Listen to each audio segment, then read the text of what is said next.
जय हिंद। मेरा नाम है योगेंद्र प्रताप सिंह।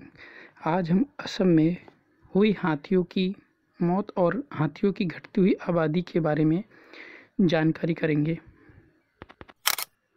हाल ही में असम सरकार ने विधानसभा में एक चौंकाने वाला आंकड़ा पेश किया है।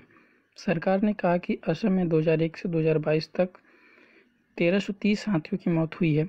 अमेरिका के एक विश्वविद्यालय में हुए शोध पर ध्यान दें तो दुनिया में हाथी ही एकमात्र जीव है जो जलवायु परिवर्तन के प्रभाव से मानव जाति को बचा सकता है। जब से इंसान ने अत्याधुनिक मशीनों के जरिए जंगलों की बर्बादी शुरू की है, तब से वन्य जीव और मानव के बीच टकराव बढ़ा है। जंगली पशुओं को आज जंगल में भोजन नहीं मिल पा रहा है।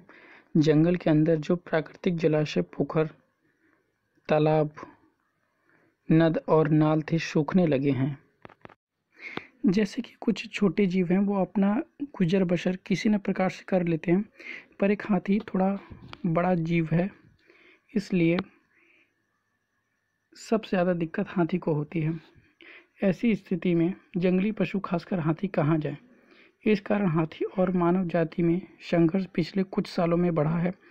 देश में असम की पहचान एक हाथी वाले प्रदेश के रूप में होती है। इसी राज्य में 2 दशक पहले 1330 हाथियों की मौत हुई, जिसमें वन्य जीव प्रेमी और पूरी मानवता जाति के लिए चिंता का विषय है।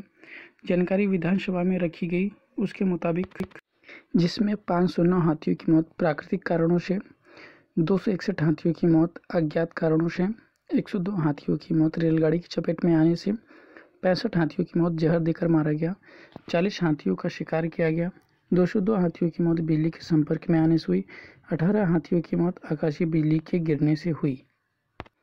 असम के वन मंत्री चंद्रमोहन पटवारी ने सदन को जानकारी दी कि सबसे अधिक हाथियों की मौत 2013 में जो कि 107, 2016 में 97, 2014 में 92 हाथियों की मौत हुई।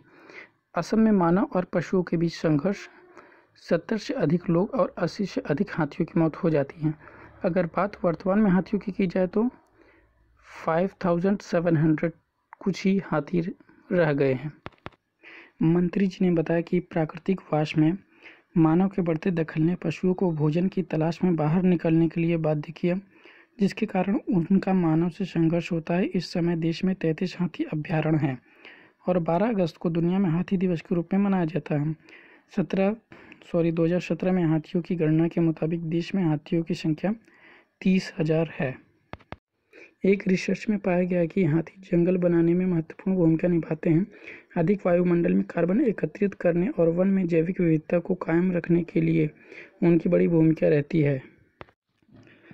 शोधकर्ताओं ने पाया कि हाथियों की संख्या कम होती जा रही है। अगर हाथी विलुप्त हो गए तो ऐसी स्थिति में वायुमंडलीय कार्बन का प्रभाव बढ़ सकता है।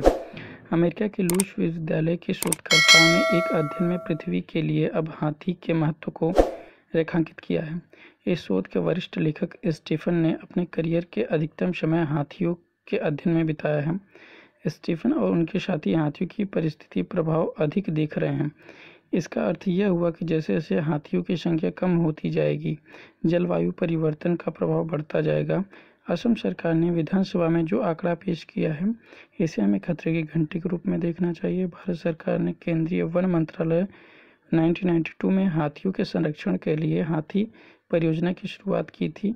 नए संदर्भ में इसे सशक्त और सक्रिय बनाए जाने की जरूरत है ताकि धरती के रखवालों को सुनिश्चित किया जाए। आपको वीडियो कैसे लगा? इसको लाइक करें, शेयर करें, सब्सक्राइब करें, कमेंट बॉक्स में अपनी राय जरूर दें। धन्यवाद।